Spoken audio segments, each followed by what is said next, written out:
Alright, Elon Musk or RFK Jr., who gets the boot first? I want you guys to let me know in the comment section right now whether you think Elon or RFK Jr. gets kicked out of the Trump cabinet first due to incompetence or due to ego or trying to overstay their welcome or overstep their boundaries. One of them is bound to crash and burn, most likely both, but which one is it first? It could be RFK Jr. because today he trashed Trump's fast food diet saying it's just poison. Trump is consuming poison. Or it could be Elon Musk because Donald Trump did joke around today in a closed-door meeting by saying he can't get rid of Elon Musk amid Elon's growing influence. You know, let's start here, then we'll talk about RFK Jr.'s fast food comment. Make sure you drop a like and subscribe. This reads, President-elect Donald Trump addressing House Republican leaders at a Washington hotel on Wednesday in a closed-door meeting with Elon Musk quipped that he can't get rid of Elon Musk, perhaps his most influential advisor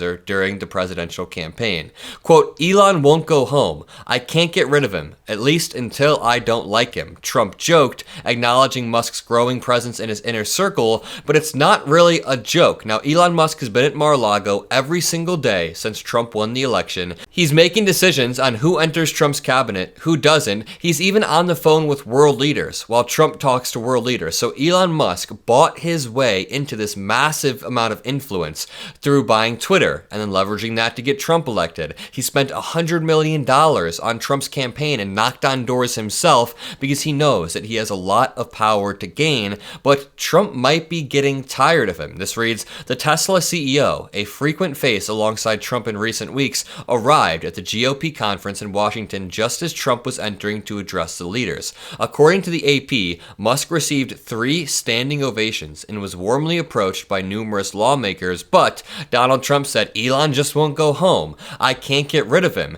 At the same time, Elon Musk, along with Vivek Ramaswamy, got a position in this Department of Government Efficiency. And I'll talk about RFK Jr.'s fast food job in 1 second, but I do want to break down how much of a joke this Doge department is. So Trump posted yesterday, I am pleased to announce that the great Elon Musk, working with the American patriot Vivek Ramaswamy, will be leading the Doge. And Trump doesn't even know what this is. He got tricked into creating an actual meme department. Doge, of course, is named after Dogecoin, the cryptocurrency, the shitcoin that's worth like 30 cents. I mean, yes, you can make money off of it, but it's not a real currency. Now, Trump got tricked into doing this, and somebody responded to this in a way that really helped summarize my thoughts. So last night, when this department got announced, I was actually really worried. I was like, wow, they are going to slash our government. But the more I thought about it, I honestly think it's equivalent to just busy work, giving Elon Musk and Vivek Ramaswamy some sham department so they think they're important, they think they're doing work, but it's literally just busy work. For example, someone made this joke. They said, my 2 most annoying and off-putting followers, I'll be putting them to good use at an exciting and important new agency, the Department of Sitting at the Kids' Table. Well, they'll be hard at work on all kinds of activities and puzzles. And that is really, it's a joke, but that is really the vibe I got from this. They get the Department of Government Efficiency. It's just like the Manhattan Project. It's going to be a secret. Well, they'll be doing great work. No, it's just a joke. They'll be doing nothing of actual importance. In the same way that I'm crossing my fingers that RFK Jr. doesn't actually gut all these positions, because here's a little bit of hopium for you guys if you want a little bit of hope.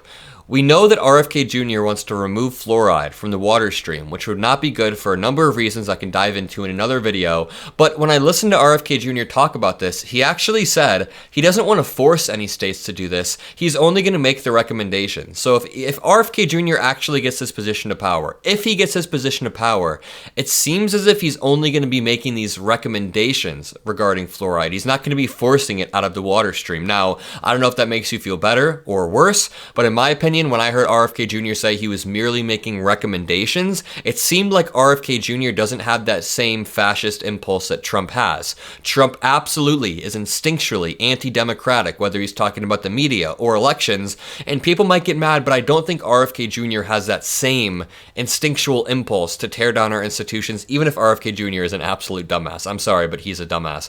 But this brings us on to RFK Jr.'s story today. And somebody tweeted this, has RFK Jr. himself ever ever experienced any health problems. Well, other than the worm in his damn brain, the Times reported that around the time the Kennedy learned about the worm, he was also diagnosed with mercury poisoning, most likely from ingesting too much fish containing the dangerous heavy metal, which can cause serious neurological issues. And according to Kennedy, blood work revealed his mercury levels were 10 times the levels deemed safe by the EPA. But I mean, who's the EPA, right? I mean, Kennedy's just going to destroy the EPA anyways. Oh, we are so cooked if that ends up happening. But today, we get this article. RFK Jr. trashes Trump's fast food diet as just poison. RFK Jr., the anti-vaxxer conspiracy theorist advising President-elect Donald Trump on health policy, I don't know how this happened, said the food that America's next leader eats is so unhealthy it's practically, quote, poison. Trump is notorious for his love of fast food. Honestly, that's the only relatable thing about him. I do like my fast food. I like Chipotle. I like stuff like that for sure, especially when I'm working long days during the election season. I can definitely justify going out and grabbing fast food. Even pretending to work at McDonald's, Trump did during the election season. Look at this dude. Look at this guy. Just absolute bozo. But it worked. It worked. Kennedy confirmed that Trump's love of the Golden Arches is no act, adding that it's arguably detrimental to his health.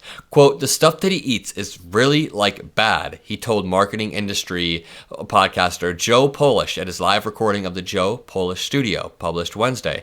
Campaign food is always bad, but the food that goes on the airplane is just like poison. I mean, we have seen numerous examples of this. Donald Trump eating KFC right here. Honestly, that looks pretty good. I'm pretty hungry right now. RFK Jr. said, and then he drinks Diet Coke, Kennedy added. I was with Dana White the other day. He's very close to Trump. They've had a relationship for 20 years through UFC. He said that sometimes he'll sit through a fight with Trump and he's there for 4 or 5 hours and he has never seen Trump drink a glass of water. Never. Now, I do love my Diet Coke, so I won't put Trump down for that, but I always make sure to drink water. Make sure y'all drink water. Donald Trump said, the Coca-Cola company is not happy with me. That's okay. I'll still keep drinking that garbage. That's a pretty funny one. A YouTube video posted by Trump's granddaughter, Kai, contains footage of Trump at Mar-a-Lago watching the election returns, and you can see he has a glass of Coke while an aide delivers takeout food. This just reaffirms what RFK Jr. is saying, but the crazy thing is that if RFK Jr. actually does do what he's promised, if he does do what Americans voted for, it will be a public health disaster. This reads, Trump unleashing RFK Jr. on public health would be an unmitigated disaster. In June of 2019, RFK Jr. visited Samoa with his anti-vax organization, the Children's Health Defense.